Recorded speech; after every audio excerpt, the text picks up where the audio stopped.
Good morning, lady bosses.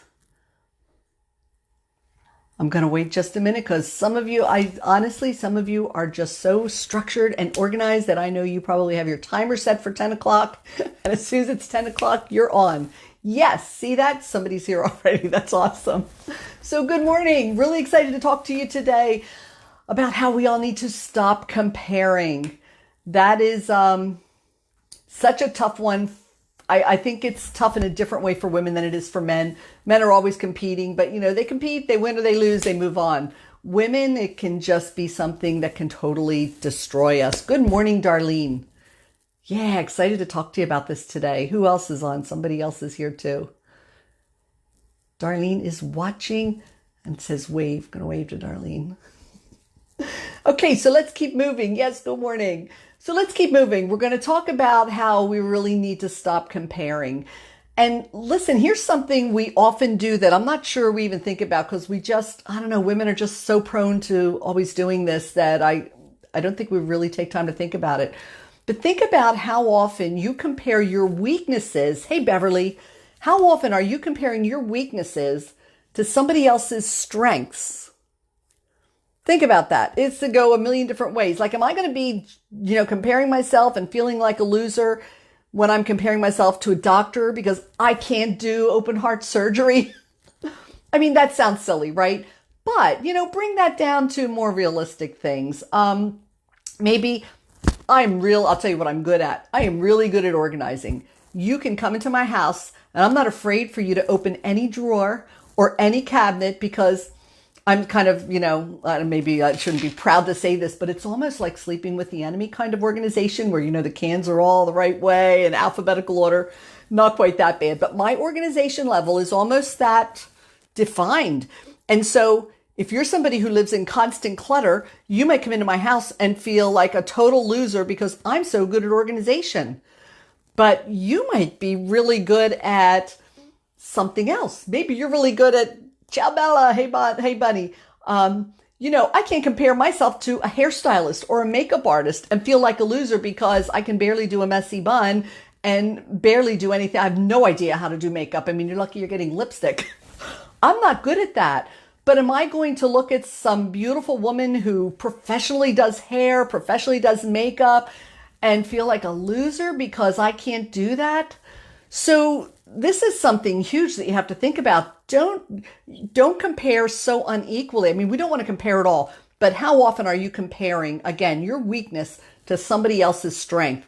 You're just setting yourself up for like total destruction. You don't want to do that for sure, because any kind of comparison guaranteed is going to cause your self-esteem to plummet.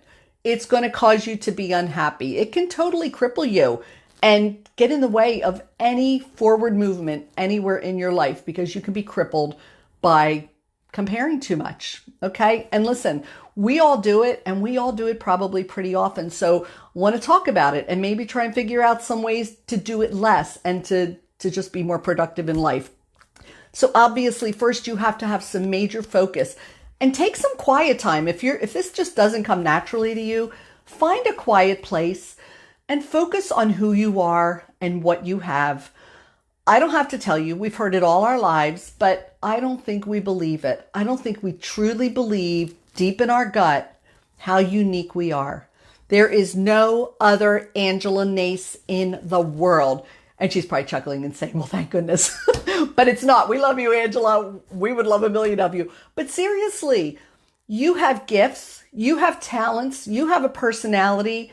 Everything about you is unique to you. And the quicker we can totally, truly realize that, the quicker we're going to stop comparing. Because when you're comparing, you're wanting to be her instead of remembering that it is such a gift to be you. There is such a gift in accepting your uniqueness that if we could accept it fully, every one of us, we'd never compare again. That's just a fact. So you're forgetting how special you are when you start comparing yourself to other people. What is your value? Take some time. What are the things you do well? We did this at my networking group this morning. Instead of once a month, we have a round table. And instead of having a round table, I passed papers of all the different pain points people have in business And instead of talking about what's difficult for you, I told each one of them, look at this list and find something where you're really, which one are you strong in? Or just pick one that you're strong in and share as we go around the room. Share with us, what are some things you found that like really work for you? Like, I'm really good at time management. Here's what I do that really works for me. So instead of focusing on all our pain points, we really focused on our strengths. So take some time. What are you good at? Why do people like you? Why are people drawn to you? Maybe you have a really quirky personality. Maybe you're just the life of the party. Whatever it is, take some time to figure out what you're good at. When you talk about, how dangerous and how bad the comparison can be, I'm in a women's networking group that I love. It's probably one of my favorite networking groups that I've ever been in. But I'll tell you, sometimes I get into these small mastermind sessions and I feel like these women are so superior to me in so many ways. They're so much more educated. They have so many more accomplishments. And it is very easy for me every single time I'm in a group with them to feel like I'm just, like I'm nothing. Like, what could I contribute? What would they want to hear from me? Like, they know so much. They know so much about everything. And again, it's forgetting that I'm not finding my own value. If I took some time to think about my own value, I came out of high school and went right into a job as a secretary. I didn't go to college. Back in my generation and in my culture, it just didn't make sense to go to college unless you were going to be a teacher or a nurse, because there just wasn't a lot of opportunity for women. And I wasn't a woman who thought, I'm going to forge a path for women and do things women have never done. I didn't. I was raised in an Italian family, and women were born to grow up and keep the household running smoothly and be a good wife and mother. That was what we did. And that was my goal. And that was truly what I wanted to do. That was fine. But then after my kids were grown and I did go into business, I was a secretary. I had kids and stayed home, and then I went back to secretarial work. But for 30 years, I grew up in my industry. And at one point I thought, I should get a degree. So I started going to college. So I'm raising 4 kids, single parenting, working full time, and I'm going to college one course at a time, because with that kind of a lifestyle, that's all I could handle. And you know what? I made it to 27 credits. I didn't even complete 1 year of college.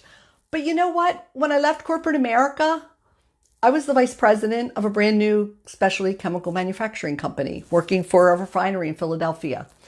So I can't discount the fact that I don't have the degrees and I don't have this, but I grew up in that business. I did what I did so well that I kept getting promoted from one thing to another. And I went nearly to the top just because I just wanted to be the best that I could be. So even though I know that in my head, I still forget it every time I'm with women who are better educated than me. So you see that comparison is so dangerous. I look at these women and I feel like a total failure. And I think I'm old enough to be most of their mothers. So number one, I've lived twice as much life as they lived. I have life experience. I've raised 4 kids. I now have grandkids. I have a lot to offer the world because of who I am and what my gifts are. So are my gifts the same as you? No. So is it fair for me to compare myself to you when we have totally different gifts? Absolutely not. So focus on what you can bring to the table. Focus on your uniqueness and that you are a gift to the world.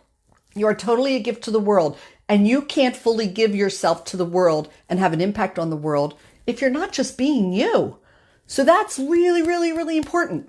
So the next thing I want you to think about, and this is really important, I want you to really think about what you want, and I want you to think about it differently. I want you to make the distinction between what you want and what you feel pressured to want, because this comes into pressure and comparison again, right? So if you're looking at everybody around you and they have these big, beautiful 10,000 square foot homes, and they have a vacation villa in Italy, and they can go on vacation 5 times a year, how much do you feel pressured to want that too? Or maybe it's not like that extreme, but maybe they can just afford an extra car, or they can just afford to go out to dinner 5 times a week. And you want that. You feel pressured to want that because they want it. Back that up and start to understand that you have enough. You're not missing a meal. You're not walking outside without a coat to put on your back. You have enough. So stop the comparison game of material things that you want what others have. Now here's another one, and here's a big one that I see a lot of people struggling with making that distinction between what you feel pressured to want and what you want. So if you're in an MLM, network marketing, direct sales, do you feel pressure from the organization to want something more than what you really want? Maybe you only want to make an extra $500 a month so you can put it away and have a little extra spending money for the holidays. But do you feel pressured to hit a certain rank? Do you feel pressured to do more than what you really want? Again, whatever you want is fine. If you want the top rank, that's fine. And hopefully you have teams who will help you achieve what you want. But if you don't want the top rank and you just want this, do you have the same support with whatever it is you want? I have heard people in these industries already fighting and working so hard to reach a goal that they really couldn't have cared less about because they felt the pressure to reach the goal so that their upline could achieve their goals. Ladies, don't do this. Don't like put this stress on yourself and put this, all this comparison, everything else, because you feel pressured to want something you don't want. So get clear with what you want, not what somebody wants for you. And when you're in an organization like that, it's very easy to feel the pressure that everybody else wants to be a diamond or presidential or this or that. So I guess I have to want that too. You don't have to want that. Be clear on what you want. Don't feel pressure to want something that you don't. Okay. So again, let's look at some of the downfalls. I know you know some of them, but let's look at some of the reasons you want to get out of this cycle of comparison. Like I already said, sometimes you're comparing your weakness to somebody else's strength, and that's so defeating. That's so self-defeating. That's never going to lead anywhere good. But even if you're comparing equally, maybe you're really good at something and you're comparing yourself to somebody else who's good at something. Well, guess what? The person you're comparing to is always going to be either better than you or worse than you. And what does it matter? What do you want? And focusing on what you want is going to take away from that comparison. So even if it's equal, if they're better than you, then you're going to feel defeated. If they're worse than you, then it gives you an inflated ego. And is that really where you want to be? Everybody just stay in your own lane. Row your own boat. Don't worry about what anybody else is doing. Don't compare. Even if you share the same qualities and same strengths, the better thing to do would be to collaborate with them and learn how to hone yours and make them a little better. And they'll learn something from you and work together. Remember, the tide rises all ships, right? Let's help and support each other instead of getting into this competitive cycle that's just a downward cycle. It's not leading anywhere good. Okay. So that's one important thing. The other thing is, when you compare, it will lead to resentment. You're going to be resentful of the person who has so much that you think you want, that you think you need to be happy. And you don't need it to be happy. You know that happiness comes from within, and true happiness is found where you are, not where you hope to be or hope to go. If the happiness isn't coming from within and it's not found in any circumstance, then you're not going to find happiness anywhere. It's not going to be when you can buy that third car or have that villa in Italy. That's not going to make any difference. It'll make a difference for a day. You'll be excited about it, but you know what? It wears off really fast. It's not where you're going to find it. So how do you break this? How do you break this cycle of comparing? I think what we're doing so far is, first off, it's being more aware of it. It's being aware of the things you do, but then it's about trying to recognize it early. Don't be too late to the game. Don't be trying to recognize it too late, because it's just so much harder to rein in. The earlier you can, acknowledge that you're comparing, the quicker you can respond to it and make a change and stop it. But, try and recognize it early, because ladies, we do it a lot. We do it all the time. I know I do it. I know I do it a lot. And I'm trying more and more to recognize it early. So stop yourself. When you see it happening, stop yourself. Just wherever you are, just stop. Don't feel bad. Don't feel bad, because we all feel that way. But as soon as you recognize it and you've stopped to think about it, acknowledge the thought and then refocus. And when you refocus, what are you going to do? You're going to count your blessings. You're going to remember what you have, what you're already blessed with. What is your uniqueness? This is when you come back and say, this is what I'm good at. And this is all I have to think about. I need to row my own boat. I need to do it better every day. I need to constantly be better as a person. I'm not in a race to be better than her or her or her. I'm in a race to be better than myself yesterday. That's all. So as soon as you see yourself comparing, bring it back. What do I want? What am I doing? Let me do something a little bit better. Okay. Another thing is be okay with imperfection. This is going back to us talking about how we unfairly compare sometimes. Okay. So if I'm lousy at makeup, but I'm good at organization, if I'm having a headshot done, guess what? I'm going to hire a professional makeup artist if I'm having an important headshot session done because I need to use these pictures professionally. I'm not going to do what I can't do well. And I'm not going to compare and say, oh, look at me. I'm such a loser. I look like I just rolled out of bed. So find somebody to do what you're not good at. And if you can't hire somebody, just accept that, look, this is not what I'm good at. Just, you have to learn to accept that imperfection about yourself. And then the other thing is, you know how comparison can lead to resentment. Be really careful because when it leads to resentment, it's going to be very easy to put those people down. And I'm ashamed to say that I've done it too, and I don't want to do it, and I don't want to be that person.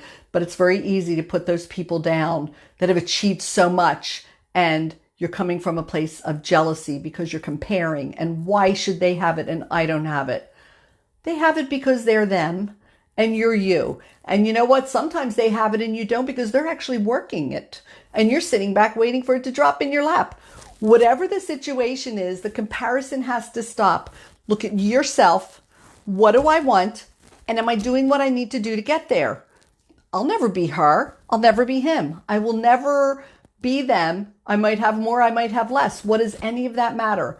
I am me. And if I want X, then these are the things I have to do to achieve it. So I'm going to do it, and I'm going to try every day to do it a little bit better. Focus on your journey. That's what you have to do, is focus on what you want and your journey. And actually, I've said it here and a lot of people say it, stay in your own lane. I don't even like to say stay in your own lane because I think of a swimming pool with all the lanes. And if you're in one of those lanes, you're in a competition. I don't even want to use the reference of a competition. Listen, I'm rowing my boat down the Brandywine River and somebody else is riding a speedboat on the Schuylkill. We're in totally different bodies of water doing something totally different. Why do I even have to think about them, much less compare to them? I'm doing what I want to do. I'm in my boat, rowing my own boat. I don't even care where you're rowing your boat or, sailing your boat or what you're doing. That's what you're doing. That's your journey. This is my journey. So I don't even like the lane thing because that right away sets up in my mind an idea of competition because, stay in your own lane. Don't look at everybody next to you. But you know what? You get to the end, you still want to see who won. Let's get rid of that thinking completely. We're not in a competition. You have a journey. You get there in whatever way you need to get there, but don't compare yourself to anybody along the way. And let's learn to really love the concept of enough. Okay. I talked about it earlier a little bit, but if you're always thinking about what other people have that you don't have and you might never have, you're never going to be happy. And like I said, none of us are missing a meal. None of us are going out in the winter without a coat to put on. So, really refocus on what you want. Take your eyes off everybody else and realize that you have enough. And whatever your goals are, work toward those goals, because if you can really get comfortable and content in the fact that you have enough, the level of happiness that you have is going to be huge. You're not going to have a need to compare. You don't even have a need to compare unless you're not content with where you are. And it doesn't mean you can't have goals. But if you learn that contentment for where you are, you'll be happy every day of your life. Your happiness is not going to be dependent on getting to the end line, right? And that's what it's all about. We don't know what life holds tomorrow. We might not get to the end. So be happy today.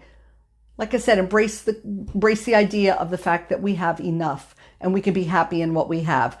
And yes, trying to be better, trying to reach goals, gives you a reason to get up in the morning, gives you a plan for the day. But don't let your happiness be anchored to that, because if you won't, maybe you'll stop this whole idea of comparing. So, any questions? I know, Barb, I never liked the lane thing either. I never really thought about it until I was putting this together, because I hear it all the time, but I thought that's still just setting up the same thing. It's still setting up competition. And this is the whole idea. We're not competing with each other. And I'll tell you, as much as I feel intimidated sometimes with the ladies in this group that I'm in, I've just never seen a group of women. I mean, it's like 3,300 women who just really, really, truly do everything they can to support and hold each other up. And I don't see the drama, and I don't see the comparing and the, all that stuff. It's just a whole different thing. And we have it tougher as women.